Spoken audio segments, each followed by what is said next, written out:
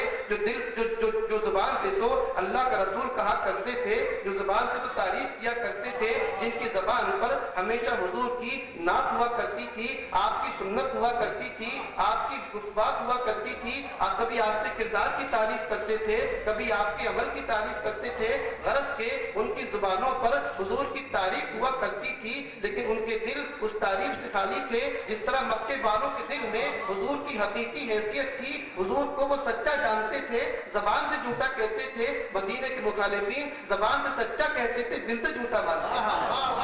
زبان سے تعریف کرتے تھے، دل سے برا مانتے تھے۔ اور یہ اس کا نتیجہ یہ ہوا کہ آپ نے ایسا نہیں دیکھا ہوگا، کبھی آپ نے سنا کہ کسی کے بارے میں یہ کہا جائے کہ یہ سچا ہو کر بھی جھوٹا ہے؟ کبھی ایسا سنا آپ نے کہ اگر کوئی شخص یہ کہے کہ محمد اللہ کے رسول ہیں تو آپ اس کو سچا کہتے ہیں یا جھوٹا؟ بتائیے۔ اگر کوئی شخص یہ دعویٰ کرے کہ محمد رسول اللہ محمد اللہ کے رسول ہیں تو نہارسا سرائے کے عشق و محبت میں ڈوبے ہوئے مسلمانوں، وہ شخص جھوٹا ہے یا سچا ہے؟ قرآن کہتا ہے کہ وہ جھوٹا ہے۔ قرآن کریم ایک ایسے شخص کے بارے میں کہتا ہے کہ وہ جھوٹا ہے، اور اس کا جھوٹ پتہ ہے کیا تھا؟ اس نے وہ کہا تھا جو اس کائنات کی سب سے بڑی سچائی ہے، اللہ ایک ہے، سب سے بڑی سچائی، اور اس کے بعد جو دوسری سب سے بڑی سچائی اس کائنات کی ہے، اس کائنات کی صداقت وہ یہ کہ محمد اللہ کے رسول ہیں۔ ایک شخص اس پستی پر پہنچ گیا کہ اس کی زبان سے اس کائنات کی سب سے بڑی سچائی کا اعلان ہو رہا ہے، اور اس کائنات کا سب سے بڑا سچا اس کو جھوٹا کہہ رہا ہے۔ اللہ سے زیادہ ومن اصدق من اللہ قیلا، قرآن نے ارشاد فرمایا ومن اصدق من اللہ حدیثا، اللہ سے زیادہ سچا کون ہو سکتا ہے؟ اللہ سے بڑھ کر سچ بولنے والا کون ہو سکتا ہے؟ تو یہ عجیب و غریب محروم ہے، یہ عجیب و غریب قسم کے مخالف ہیں کہ جو سچ بات کہتے ہوئے بھی اللہ جو سب سے بڑا سچا ہے وہ فرماتا ہے کہ یہ جھوٹے۔ قرآن کریم نے ارشاد فرمایا کہ اذا جاءک المنافقون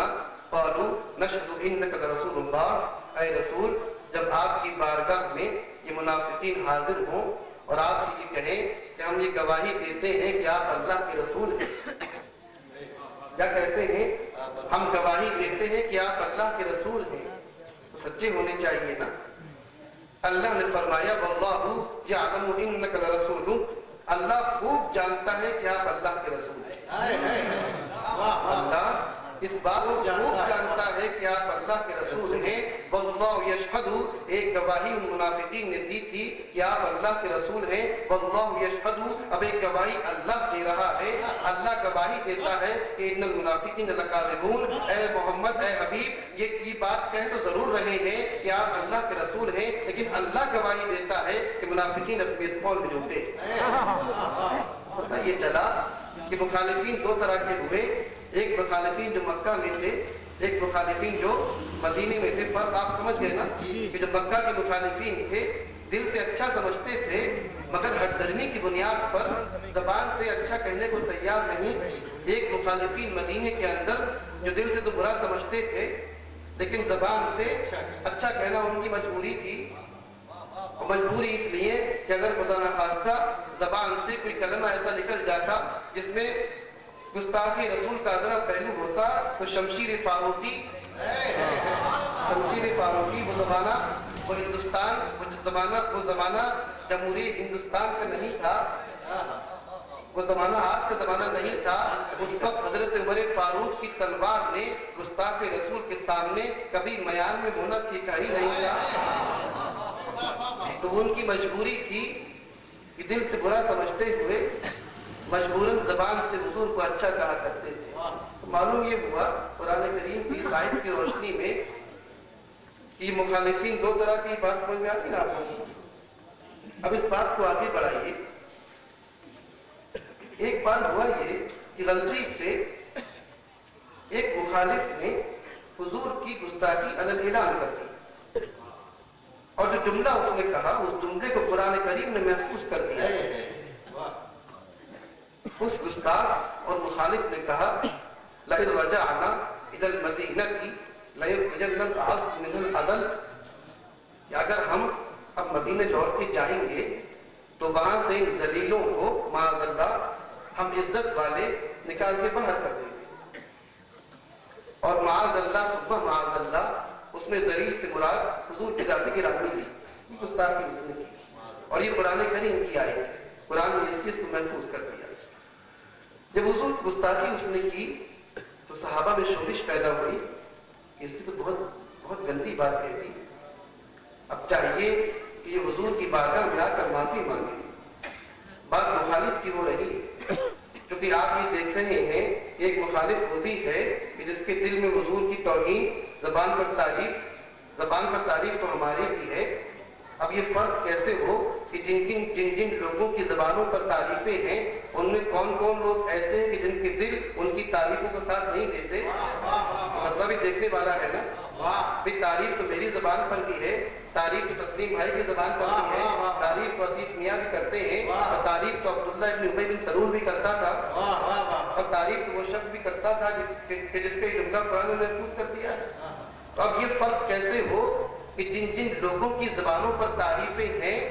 ان کے دلوں میں بھی حضور کی تعظیم و عظمت ہے.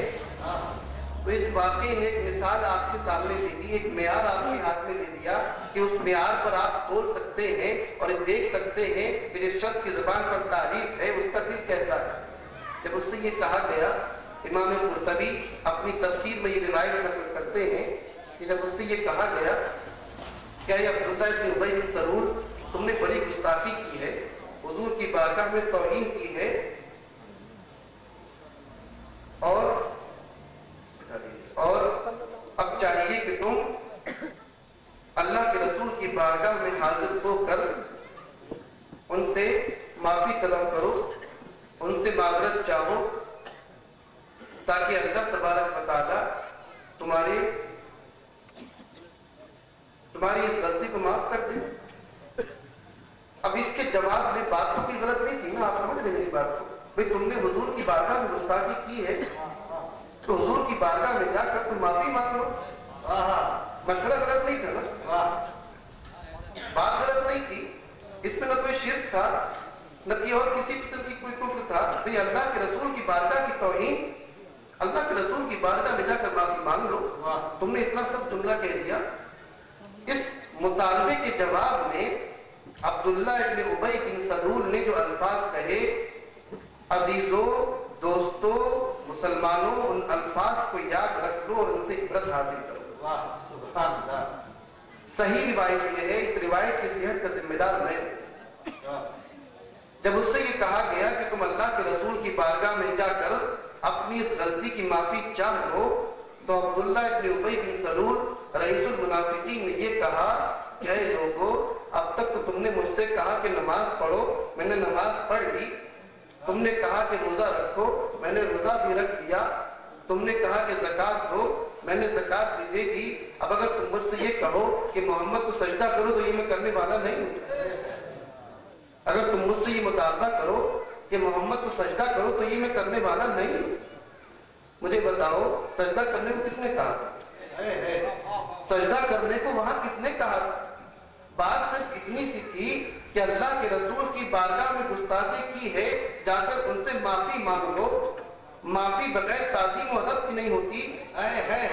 معافی اس وقت تک نہیں مانگی جا سکتی جب جس وقت تک جس سے معافی مانگنے جا رہے ہیں اس کی بارگاہ میں باادب حاضر ہوں. آپ بے ادبی کے ساتھ حاضر ہوں اور معافی مانگے، ایسا نہیں ہو سکتا. معافی اس وقت تک نہیں مانگی جا سکتی جب تک جس سے معافی چاہی جا رہی ہے اس کی بارگاہ میں باادب حاضر ہو، اس کی بارگاہ میں عزت و احترام کے ساتھ حاضر ہو. عبداللہ ابن ابی سے صرف اتنا کہا گیا تھا کہ تم اللہ کے رسول کی بارگاہ میں جا کر اپنے اس جملے کی معافی مانگ لو. جب اس سے یہ کہا گیا کہ معافی مانگو، اس کا مطلب یہ ہوا اس نے فوراً سمجھ لیا کہ جب مجھ سے یہ کہا جا رہا ہے کہ اللہ کے رسول کی بارگاہ میں جا کے معافی مانگوں، اس کا مطلب یہ ہوا کہ مجھے چاہیے کہ میں ادب و احترام کے ساتھ حاضر ہو جاؤں.